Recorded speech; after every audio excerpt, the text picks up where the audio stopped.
안녕하세요. 책 읽어주는 에젤 강미경입니다.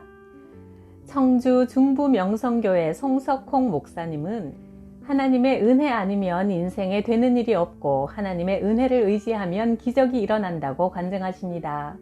그 놀라운 이야기 들어보세요. 1985년 39세에 나는 미국 뉴욕 퀸즈보로에 있는 임마누엘 세계 선교교회의 담임 목사로 부임했다. 첫 단독 목회를 하면서 하루라도 빨리 교회당을 짓고 다른 선배 목사님들처럼 교인 수를 늘려야 할 것 같아 오직 외적 성장만 생각했다.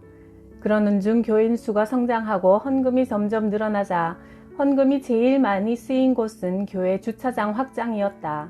그래서 계속 땅만 보며 살았다. 교회 이름은 세계 선교교회였지만 선교는 뒷전이었고 우리 교회를 건축하고 나면 교육관을 짓고 기도원을 세우고 교인 묘지를 만들고 그러다 보면 10년, 20년 된 교회 본당 건축이 오래되어 신축 이야기가 나온다. 이렇게 헌금이 교회 안으로만 돌고 돌다 보면 평생 나만 편하게 예배드리고 잘 먹고 즐기는 교회가 되고 마는 것이다.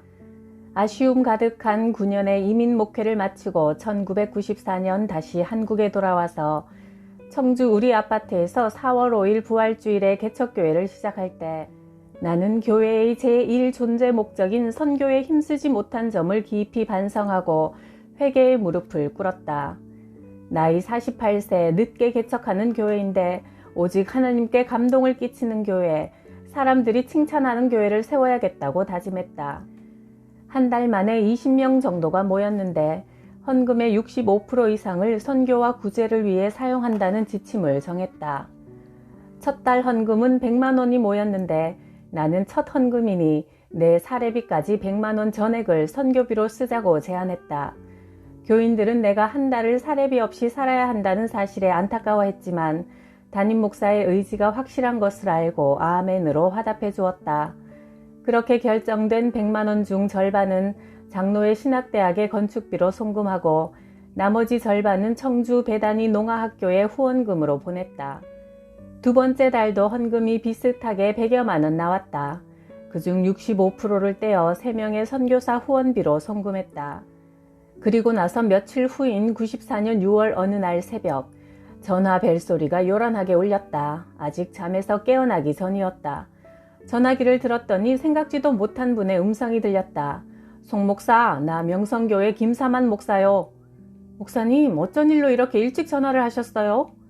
송 목사가 역이민했다는 소식을 들었는데 오늘 새벽 예배를 드리다가 송 목사 생각이 나서 예배 끝나고 바로 전화하는 겁니다. 지금 어떻게 지내고 있어요? 개척교회를 막 시작했습니다. 어디서요? 사택 아파트에서요. 아니, 아파트에서 어떻게 개척을 해요? 그게 현재 재정도 없고 해서요. 그래요? 그러면 우리 명성교회가 청주에 개척교회를 세워야겠네.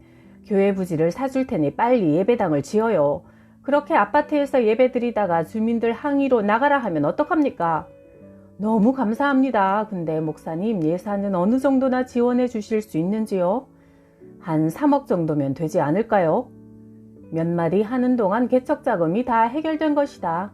1억만 해줘도 고마운데 3억 원을 먼저 말하시니 내가 깜짝 놀랐다.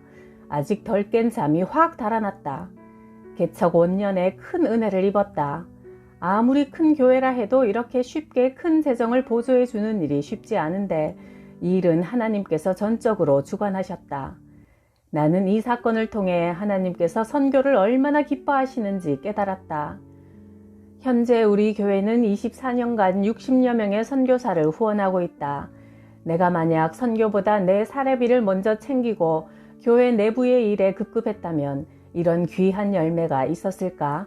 하나님 나라를 먼저 생각하자 우리 교회는 급성장하는 큰 축복을 받았다. 96년 12월 22일 성탄절을 3일 앞두고 입당 예배를 드렸다. 개척 2년 만에 아름다운 3층 예배당이 하늘에서 뚝 떨어진 것이다. 선교에 먼저 힘쓰니 하나님은 우리가 생각지도 못한 건물을 주셨다. 100여 명 식구가 넓은 예배당에서 예배드리고 교육하고 친교했다. 처음엔 예배당이 너무 커서 언제 다 채우나 걱정했는데 몇 년 지나니 400명이 또 금방 채워졌다. 감사하게도 하나님께서 급성장을 이루어 주셨다. 남녀 선교회와 청년회 등 모든 기관은 선교체제로 조직 운영하여 자치적으로 선교에 힘쓰도록 지도했다. 교회란 건물이 아니라 성도들의 모임이다. 우리 교회가 아름다운 벽돌 예배당에 취해 물리적 예배당만 자랑하는 교회가 되어선 안 된다고 생각했다. 성도들의 신앙과 인격이 건강하게 세워지는 교회를 만들고 싶었다. 그런 교회가 주님 오실 때까지 영원히 존재하는 교회가 될 것이기 때문이다. 2004년 교회 창립 10주년을 맞았다. 1994년 5명이 드렸던 예배가 10년이 되어 500명으로 늘어난 것이 너무 놀라웠다. 하나님의 은혜가 아니면 설명될 수 없는 기적 같은 일이었다. 사실 많은 선배, 친구 목사들은 내 개척이 어려울 거라고 걱정들을 했었다. 송 목사, 개척 지역이 서울 근교라면 모르겠지만 청주 지역은 정말 힘들 텐데. 이제 송 목사 나이가 48세 아닌가? 30대라면 몰라도 지금은 어려워. 그런데 결과는 그들의 예상과 달리 너무도 풍성했다. 도저히 사람의 힘으로는 할 수 없는 일이었다. 누구든지 시기와 환경을 탓하지 말고 선교와 기도가 부족함을 탓해야 할 것이다. 선교는 내 교회가 먼저 부흥하고 재정이 넉넉해져 모든 준비가 완벽히 된 상태에서 시작하는 것이 아니다. 어려운 상황에서도 어떻게든 즉시 행해야 한다. 그럴 때 부흥과 축복이 따라온다는 것을 나는 절절히 체험했다. 1884년 푸른 눈의 선교사들이 선교의 사명을 품고 우리나라에 들어왔다. 그들은 복음을 위해 안락하게 살 수 있는 권리와 행복을 기꺼이 포기했다. 자신을 박해하고 비난하는 조선인들을 위해 생명을 기꺼이 내던졌다. 만약 그들의 고귀한 헌신이 없었다면 우리가 지금 어찌 구원의 은혜를 입을 수 있었겠는가? 그들의 선교하는 헌신과 결단이 있었기에 우리가 하나님의 자녀된 축복을 누리고 있다. 우리 교회는 선교사들의 재정 지원을 위해 교사나 찬양대원의 모임 회식비 등을 모두 없앴고 찬양대 반주자와 지휘자의 사례비도 지급하지 않았다. 온 대원과 함께 받은 은사를 거저 드리자는 취지였다. 대형 버스도 구입하지 않고 성도들의 개인 승용차에 새 교우들을 합승시키는 운동을 벌였다. 주일 점심은 구역별로 비용과 봉사까지 책임졌고 교회 냉난방도 절약형으로 운영했다. 그 결과 교회가 선교를 시작한 날부터 지금까지 선교비를 하루도 빼거나 늦춘 일이 없다. 1997년 IMF 위기 때도 예외는 없었다. 선교는 재정 후원만으로는 안 된다. 기도운동을 함께 펼쳤다. 선교사 한 가정과 한 구역을 자매 결연한 후 메일을 주고받으며 기도 제목을 파악하고 선교사님이 귀국하여 교회를 방문하면 구역에서 초청 예배도 드리고 식사하며 교제한다. 남녀 선교회와 선교사 한 가정씩을 연결해서 집중으로 기도하여 선교사님은 이중으로 기도 지원을 받는다. 선교사를 재정적으로 영적으로 책임지고 후원하는 것이다. 그 결과 우리 교회는 부흥하고 평안한 복을 누리고 있다. 1970년 내가 최전방 철책선 부대인 15사단 50년대에서 소대장으로 근무할 때 우리 소대원 40명에게 전도를 시작했다. 어찌 보면 그들은 모든 대한민국 군인 중에 제일 돈 없고 빽 없는 집의 아들들이었다. 그런 생각을 하니 안타까운 마음이 들어 주일날 오전 소대원들과 함께 예배드리며 복음을 전했다. 예배드린 지 5개월 정도 지나자 예수를 구원자로 영접한 친구들이 여럿 있었고 소대 분위기가 가족 같은 화목한 분위기로 바뀌었다. 구타와 기압이 확연히 줄어들고 건빵, 내복 등의 보급이 공정하게 이루어졌다. 그리고 소대별 작업이 명해지면 서로 협력해서 빨리 완결하니 장교들로부터 우리 소대가 가장 모범적인 소대라는 칭찬을 듣게 되었다. 하루는 전중섭 대대장이 나를 부르셨다. 예수를 믿지 않는 불신자였는데 놀라운 말씀을 했다. 송소위, 이제부터 너희 소대원만 예배드리지 말고 700명 대대원 전체가 예배드리도록 해라. 네? 사단 감찰부에서 장교들을 순회시켜 전 사단 내 부대의 정신전력 측정 검열을 했는데 우리 소대가 사단 내에서 1등을 하여 대대장님이 대령 진급 예정자가 된 것이다. 나는 신학교를 다닌 적이 없으니 군종 목사님을 모시자고 제안하자 대대장님의 답변이 황당했다. 송소위, 군대는 명령으로 보직을 결정한다는 것 알고 있지? 내가 오늘 송소위를 목사로 임명하겠다. 당장 이번 주부터 야산에 야외 교장을 만들 테니 거기 모여 예배드리도록 하라. 알겠지? 명령이야. 정말 믿을 수 없는 일이 일어났다.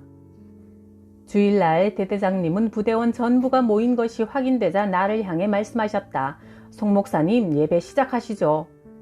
드디어 부대에서 임명받은 가짜 목사가 처음으로 강단에 섰다. 교회 한 번 가본 적 없는 대대장도 앞자리에 앉아 내 설교를 경청하셨다. 예배의 대표기도 순번을 무조건 고참 하사관들 순서대로 시켰다. 예수를 믿든 믿지 않든 개의치 않고 시켰더니 교회에 다녀본 적 없는 중상사들이 늘 하대하던 믿는 병사들에게 빵을 듬뿍 사주며 기도문을 적어달라고 사정했다. 한 달, 두 달 예배가 계속되며 자리를 잡아가자 부대 안에 서로 어려움을 나누고 돕는 사랑의 분위기가 가득 차고 넘쳐 흘렀다. 1972년 6월 제대가 코앞으로 다가왔다. 그동안 믿음을 갖고 예배 잘 드린 부대원들에게 세례를 주고 싶었다. 세례받기 원하는 지원자들을 조사하니 300명 정도 되었다. 대학생 선교회 CCC를 설립하신 김준곤 목사님을 모시고 연대장님 사모님이 축하떡을 준비하여 야외 연병장에 300명이 열을 지어앉아 세례식이 경건하게 진행되었다. 우리 부대 700명 중 천국 백성들 300명이 탄생하는 기쁜 순간이었다. 행사를 마치고 나자 우리 세례식이 당시 일군 사령관인 한신 장군에게까지 보고되었다. 세례 전 매주 예배를 통해 부대가 화목해지고 단합되었으며 사고가 줄었다는 이야기를 보고받은 한신 장군은 일군 전 장병을 대상으로 신자와 운동을 하라고 선포했다. 그 후 전방 부대 안에서 예배가 활발하게 드려졌고 예배 참석 인원이 크게 늘어났으며 군 장병 세례식이 꼬리를 물고 여기저기서 불같이 일어났다. 그 기적 같은 사건의 중심에 하나님께서 보잘것없는 나를 세워주셨다. 모든 것이 하나님의 은혜임을 알기에 감사할 뿐이다. 대학 1학년 겨울 어느 날 교회에서 황두연 목사님을 모시고 부흥회가 열렸다. 집회는 월요일 저녁부터 토요일 새벽까지 하루 3번씩 열렸다. 금요일 저녁 집회를 마치고 모든 교인들은 집으로 돌아갔지만 나는 더 기도하고 싶은 마음이 들어 교회에 남았다. 밤 11시 나 혼자 엎드려 하나님의 은혜를 받고 싶다며 간절한 기도를 시작했다. 1시간 정도 지났을까 갑자기 내 속에 숨어있던 죄들이 생각나 회개 기도가 터졌다. 사실 이제까지 제사 안 모신다고 아버지에게 집에서 쫓겨나 고아처럼 살면서 열심히 신앙생활을 해왔기에 내게는 죄가 없다고 생각했다. 그런데 성령의 밝은 조명이 비춰지니 작은 죄까지 낱낱이 보였다. 통곡하며 예수님이 십자가에서 흘리신 피를 뿌려 정결하게 씻어달라고 간구했다. 그렇게 간절히 기도드리니 구원의 확신이 생겨 기쁨의 감사기도를 드렸다. 그때였다. 기도하는 내 앞에 예수님의 환상이 나타났다. 예수님은 내 머리에 안수하시며 이렇게 말씀하셨다. 너는 내 아들이며 내 종이다. 장차 너는 영혼을 추수하는 일꾼이 될 것이다. 그 말씀을 듣자마자 내 몸은 뜨거운 불덩어리가 되었다. 수만 볼트 전기에 감전된 것 같이 온 몸이 뜨거워 견딜 수 없었다. 3시간이 흘러갔는데도 계속 기도가 터져나왔고 공중으로 날아갈 듯 기쁨이 충만하여 새벽 집회 시간이 시작될 때까지 성령 세례가 이어졌다. 마지막 집회까지 모두 끝나고 집으로 돌아가는데 이른 아침 공기가 어찌나 맑고 신선하던지 나무와 풀, 돌까지 얼마나 아름답고 귀하던지 연신 할렐루야 찬송을 부르며 걸어갔다. 하루아침에 온 세상이 다 바뀐 것이다. 이때 진리 하나를 깨달았다. 세상이 바뀌어야 내가 바뀌지. 늘 그랬던 생각이 명쾌하게 이렇게 변했다. 내가 바뀌면 세상이 바뀐다. 성령님이 오셔야 내가 바뀐다. 너희는 회개하고 예수 그리스도의 이름으로 세례를 받고 죄 용서를 받으라. 그러면 성령을 선물로 받으리라. 사도행전 2장 38절. 대학 3학년 때 ROTC 학생 군사교육단에 입단했다. 4학년이 되어 육군 본부 검열을 받는데 20만원 정도의 검사비를 2주 뒤 내야 했다. 당장 내 수중에 돈이 없었다. 그래서 일주일 동안 새벽 예배를 작정 기도로 드리기로 했다. 하나님, 다음 주 월요일까지 20만원이 필요합니다. 저를 도우실 분은 오직 하나님 뿐이에요. 절박하게 간청 기도를 드렸다. 내가 그 기도를 시작하는 월요일 새벽부터 담임 목사님은 시골 교회로 자비량 부흥회를 인도하러 떠나셨다.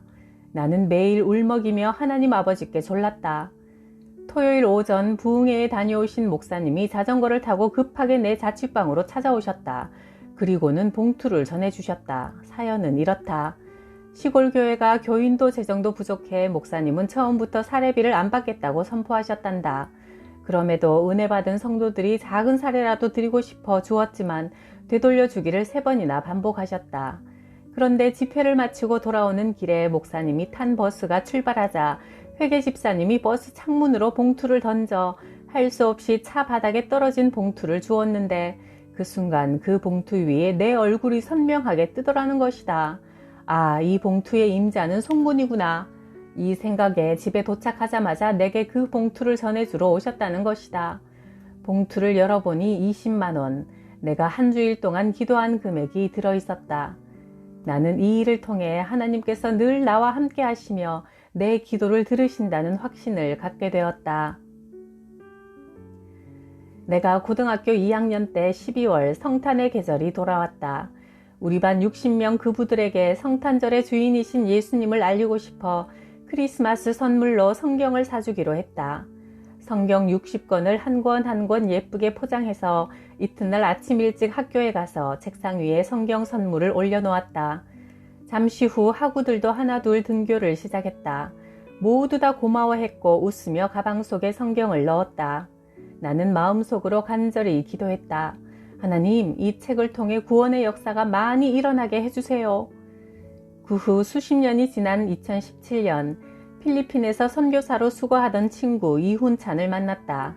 그는 교사로 근무하다가 얼마 뒤 교직을 사표내고 선교사로 지원하여 필리핀에 가서 사역하는 귀한 친구였다. 사역하던 기간에 안타깝게 아내와 사별했고 그 후 선교에 더 속력을 내기 위해 필리핀 여자와 결혼했다고 하는 사연을 듣고 큰 감동을 받았다. 그런데 대화 중 갑자기 이 친구가 이런 말을 했다. 석홍아, 네가 고등학교 시절 열심히 교회 다니는 걸 보고 많은 감동을 받았어. 그리고 네가 성탄 선물로 줬던 성경을 읽고 나도 하나님을 알게 되었어. 정말 고마워. 너무 놀라웠다. 용돈을 털어 산 그 성탄 선물의 달콤한 열매를 보는 감격적인 순간이었다. 우리도 죄를 회개하고 성령 충만함을 받아 감사와 기쁨이 넘치고 세상이 달라지는 행복 꼭 누립시다. 구독, 좋아요, 댓글로 제게 행복을 주셔서 감사해요.